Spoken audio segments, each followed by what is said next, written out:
I saw everything. The connection between two worlds. About a century ago, humans were defeated by the Vulgus. Invaders from the other world. Then came the Colossi, who destroyed everything. Humans resisted until they could no longer. Then they found hope.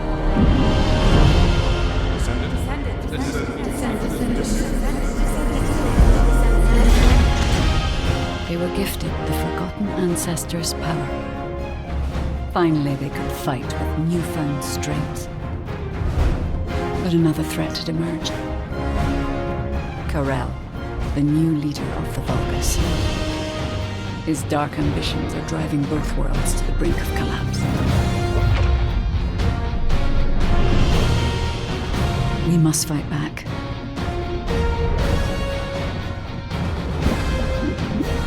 With the ancestors' power bestowed upon us.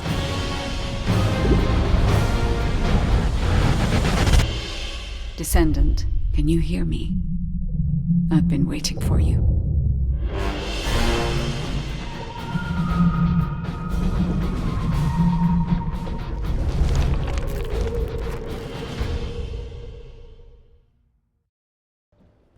Hey all, this is Solar Brit bringing you another YouTube video. Today we're going to be talking about the First Descendant. I managed to get a early access code for this game and I've been playing it for about 8-9 hours. This game is very similar to the Division 2 in the way it's sort of put out. The UI is similar to the Division 2, the loot system is similar to the Division 2, and the combat is very similar as well. So if you like Division 2, you'll like this game. So we are now in the city. The city is called Albion. It is the main hub of the game, and it is where you'll be spending most of your time to get your quests and stuff like that. The city is the last city of humanity. Most humans in the city are descendants. Descendants are people who can hear a guide, which is an AI trying to save the world from your enemies, which is the void, the monsters that you will fight in the game, sort of the bosses and the minions that go around. There are 2 areas you can explore in this early access version. I think it's Kingston and a Sterling Land, something like that. And you go through these 2 areas and you unlock the beginning of the story to get this Iron Heart Orb, which you need to take back to your city to save the human race. But the voids, the monsters, also called the Colossus, are there trying to get it as well. And there's also a really big bad guy who has a whole army who is trying to get this to do evil things with their Iron Orb as well. And basically you're trying to fight them and fight the void monsters as well to try and come out on top to save the human race. I won't talk too much more about this story because I don't think that I want to spoil it for anyone else who wants to get into this game. So there are 10 people you can choose from. 10 people you can choose from for the classes in this game. Every class is unique. Every 10 people you choose is unique. There are elements in this game. So you have fire, ice, water, venom, and you also have different classes. You have the tank class, the support class, you have a turret class, and you have the damage dealing classes. When I first started playing this game, the first thing I got was Division 2 vibes, 100%, the way it's set out, the way it's played, and I love Division 2, so that's a good thing for me. In this game, your monsters have elemental weaknesses, and some of your classes will have like ice and lightning and fire damage, and that will work against certain bosses better than other bosses. And because when you fight bosses, there's four of you, you can like change up your class whenever you want. So every time you go into the city, you're free to change your character or your class into whatever class you want. There's no limit. You don't have to be locked into one class. You literally can switch characters every time you go into your main city. And when I was running this game, I was running on 4K at 60 FPS. I had it on max settings. I had 0 performance issues running through the game. It was smooth as butter, so that's a really good thing, right? And not only that, I had literally, I think it was 60 frames capped. I didn't even drop any frames at all. There was small performance issues in terms of loading from one area to the other. There was sort of loading issues. Sometimes you get loaded underneath the ground, and Sometimes it would take a long while to load to the next area, but I think they're going to patch that out, right? They're going to fix that before it gets released. This is still early access, right?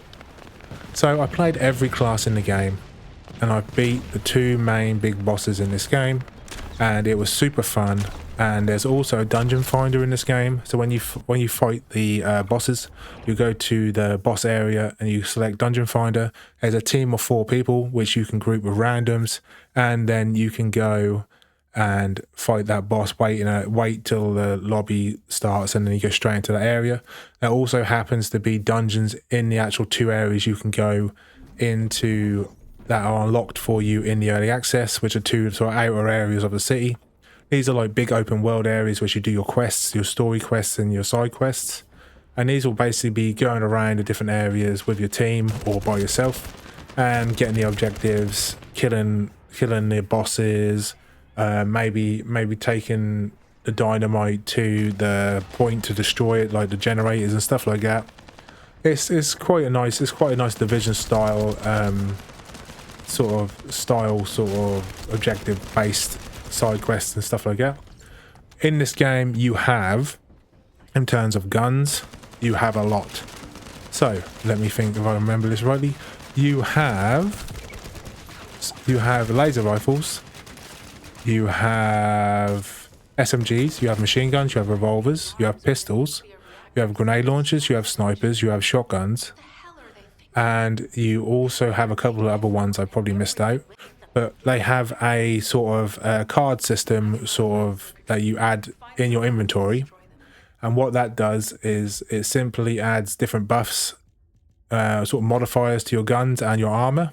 So these modifiers will be like add 20% lightning damage, or add 8% crit chance, or fire speed, reload speed, extra clip size. And for your armor, it'll be like extra health, extra shield, or extra defense, stuff like that, which you unlock by killing the mobs and stuff going through the levels. Like I said, when I said Division 2 vibes, the loot system is like Division 2 as well. So when you kill an enemy, they will just explode like a loot goblin, right? So when you kill a boss, they explode loads of purples. You obviously got the rarity system, so you got white, blue, purple and orange, from common to unique or super rare, whatever it is. You have exactly the same sort of system as in Division 2, where they just blow up and there's loads of stuff everywhere. And say the bosses in this game are really well done. You load into an actual area and you and your team of 4 will fight that boss, and they are really cool, really good mechanics, and they actually quite hard as well. You can only fight them on normal difficulty. They do go up to hard difficulty, but you can only fight them on normal difficulty for this early access version. So there's no pay to win in this game either. So the pay to win is not happening in this game. There is cosmetics, which is different costumes for every character, different gun skins, different helmets, backpacks, all that sort of stuff, all cosmetic stuff, right? You get all that sort of stuff here, but there's no overpower. You can't buy weapons, you can't buy power, you can't buy anything like that, right? So there's no pay to win in this game, which is perfect. There is also the guns themselves. They feel impactful, right? When you use them, they feel super impactful. They have a chunky sound to them when you fire them. The shotguns especially are really hardcore. You get the closer you get, the more damage you do, and you do a lot of damage. And in this game, health bars are off by default, but if you go into the options, you can turn damage numbers on. Let's be for real, we all want damage numbers. You can turn health bars on for yourself and your enemies, and there's all that sort of good stuff in there as well, right? So make sure you turn that on if you ever get this game, if you get it in the early access, if they release an early access again before they release the main game. In terms of bosses, there is like a Monster Hunter version style. When I say that, it's like there are parts on the boss that you can chip off and break off, like you can in Monster Hunter, to get that material. So you can like shoot like their shoulder plate or the core, and you'll blow the plate off, and then the core will be exposed, and you can shoot the core, and when it dies, you'll get that resource. That's how it's sort of like the Monster Hunter-ish sort of vibe, where you get the materials by shooting it off the actual bosses themselves, which is pretty cool, right? And so the areas on the 2 maps you get, they're both big open world areas. They've both got about 4 or 5 dungeons in each area, and you can just go around and grind without actually having to do any sort of quest at all. It is like a big open sandbox sort of zone. And if you want to, you can do the side quest with everyone. You can do it with random people, you can do it with your teammate, you can do it by solo, whatever you like, right? And it's really cool in that sense. I think it definitely adds a lot of sort of flexibility how you want to play. And I've had 0 issues connecting with anyone on this game, like 0, which is really surprising for me, because I always seem to have issues if I use a VPN, right? But 0 issues at all, dude. So I've connected to everyone straight away, no issues. The game must be just really good with connecting people together. So no issues there at all. And let's see, so when you rank up in this game, what you will do is you will rank up and you will get a mastery rank. A mastery rank basically increases your weight, how much you can carry, and how much you can have in your backpack. You basically do this by leveling up different characters and stuff like that. And once you level them up, it locks to your characters, account bound. So when you switch to characters, you don't have different numbers. They're all the same bag space, right? So you don't drop any bag space at all. You just keep the same bag space you got all throughout the game. So there's no multiple having to level up multiple characters. You are bound to your account, and whenever you switch to a different character, because you've got like 10 characters at the minute, let alone how much they're going to add as well, how many more they're going to add, you have locked to your account. So all your progression is bound. The only thing you have to level up is each individual character by levels, because you unlock different skills and stuff like that. In terms of weapons, I say there's obviously different rarity weapons. So you get white, blue, yellow and orange for the weapons, as well as the armor, as well as your stuff you put inside your armor, like your modifiers and stuff like that. They all got the same sort of style rarity. And if you play, like I say, if you played Division 2, you know exactly what I mean. Graphics in this game are amazing. They are really nice. So the graphics are just pristine, dude. Like if you go out in the open area, I don't think you can see it as good on this video because it's 1080p, right? And I'll be playing it in 4K. But YouTube only registers this at 1080p. In 4K, it looks absolutely amazing. In 1080p, if you had a 1080p screen, it would look amazing as well. But I'm just saying, this game is super crisp, super detailed, and the fact that I can play this game at 60 FPS on my PC with no performance issues whatsoever in terms of the graphics or anything like that, absolutely amazing, dude. Absolutely amazing. The game company, whoever made this, has done a massively good job in the performance and just compatibility with all the different GPUs and CPUs and stuff.